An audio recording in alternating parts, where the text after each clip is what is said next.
Finland. You know the country. That cold one that looks like a mermaid barfing into Russia.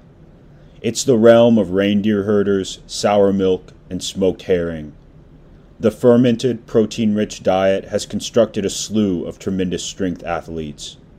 The most photogenic face in that roster belongs to Jouko Ahola, a strongman whose IMDb page is as long as his competitive pedigree.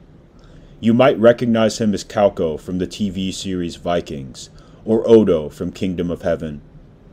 Jouko was born on December 1st of 1970 with his Sagittarius fully showing. He spent his early years as an ice hockey goalie, plastering posters of Vladimir Tretiak to the wooden walls of his sauna. Those posters would get replaced by the Austrian oak in short order. Jouko first grabbed a barbell at the age of 15, a fragile period in any adolescent's development that is best approached by listening to Jordan Peterson screech about solving world hunger by cleaning your room. Rather than training movements, Jouko divided his week into a bro-approved body part split. Monday was back.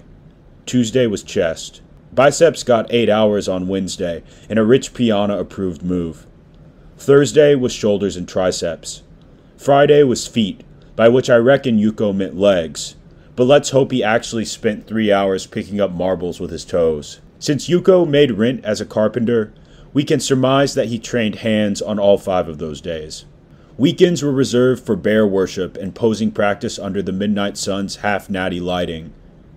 In 1992, Jouko entered his first strongman competition in his hometown of Hämeenlinna. He donned a singlet and knee wraps soon after, taking second at Finnish Nationals in the Nordic Championships and 5th at the 1993 IPF Junior Worlds. He sported competition bests of a 793 squat, a 485 bench, and an 895 deadlift. By 1995, Jouko had shifted his competitive focus fully onto strongman. That year, he won the European Hercules and the World Strongman Challenge. In 1996, he went on the kind of manic streak that you'd only expect from an absentee community college student who's stolen their sister's Adderall the week before finals, completing a total of 36 strongman competitions in a 19-month period. That run culminated with a victory at the 1997 World's Strongest Man. It's hard for a manlet like myself to call any strongman undersized, but at 6'1" and 275, Jouko was the smallest athlete to advance to that year's finals. In an interview with strength historian Bill Henderson, Jouko revealed that he was simply satisfied with making the cut. He set himself apart with his agility and technical mastery, taking the win over Flemming Rasmussen and Magnus Samuelsson. Also, like that first sweet gulp of Adderall, victory completely recalibrated Jouko's expectations. Freshly descended from the podium, he claimed that he would be satisfied with nothing less than defending his title. The poor man would just have to edge. The 1998 event was contested in the Moroccan port of Tangier. Magnus Samuelsson overcame a sunburnt bald spot to take a 5-point victory over the defending champion.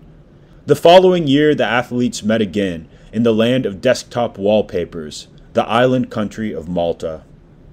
Jouko started slow with the 800-pound yoke, but broke into a risky run to win the first heat. The Norseman Sven Karlsson nudged him out to take the event victory. The next event was a Flintstone-style deadlift. Everybody was tugging this girthy bar with a mixed grip. These were the days before figure-8 straps and tacky. Magnus Samuelsson failed at 320 kilograms. As much as I hate being fair, I have to point out that the Swede was nursing a back injury. Ahola opened with a 370-kilo pull that even the IPF would have white-lighted. Early standout Sven Karlsson rocked up in Branch Warren-style combat boots and ramped 375 up his thighs. Ahola went up to 380 and pulled it with only the slightest hitch, which put him into shared first in the overall rankings. Event 3 saw athletes pulling a 300-kilogram boat up a slipway. Defending champion Magnus Samuelsson returned from a disappointing opening to win the event. Sven earned 4th, with Jouko 1 second behind him. Day 2 opened with the Atlas stones. Jouko struggled with a sandy final stone, but was able to finish, building a 3-point lead over Sven Karlsson. Jouko's countryman Janne Virtanen climbed the rankings by winning the event. Next came the TV-friendly plane pull. Jouko won decisively, with Virtanen taking second. This moved the Finns into the top 2 overall positions. In the log lift, Hugo Girard set a world record 17 reps. Jouko secured 14, one shy of Magnus Samuelsson, which was enough to preserve his lead. The competition finished with a CrossFit-looking medley consisting of a farmer's carry, tire flips, and an anchor drag.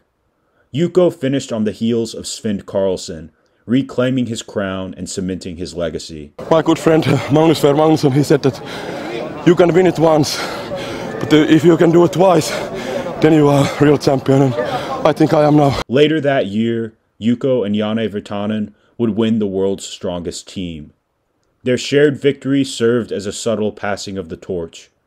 Jouko wouldn't return to World's Strongest Man the next year, leaving Virtanen to become the first man to hold the title in the 21st century. But Jouko wasn't exactly bunkering down in fear of Y2K.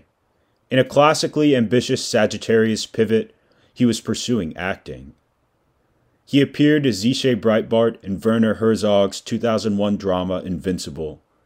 I've already noted his work in Kingdom of Heaven and Vikings, but perhaps the most underrated flick on his CV is War of the Dead, where Jouko mows down German zombies from the cover of a muddy trench. It's worth putting on to rustle up some adrenaline for your Tinder date, regardless of its tepid review in Variety. I'm not advocating that you imbibe spoiled dairy products or suckle at a reindeer teat, but there's a clusterfuck of transcendent nature type shit up in Finland. Jouko still lives there, acting and deadlifting and directing movies. If you swap the first 2 vowels of his first name and put it into Google Translate, you'll get the English phrase, "Does Ahola even drink?" I can't speak to that, but the man still lifts, most certainly. Thanks for watching. The next episode of Strength Stories will cover Polish strongwoman Aneta Florczak. Until then, live like Miyamoto Musashi, seeking nothing outside yourself besides a like, a subscribe, and a comment.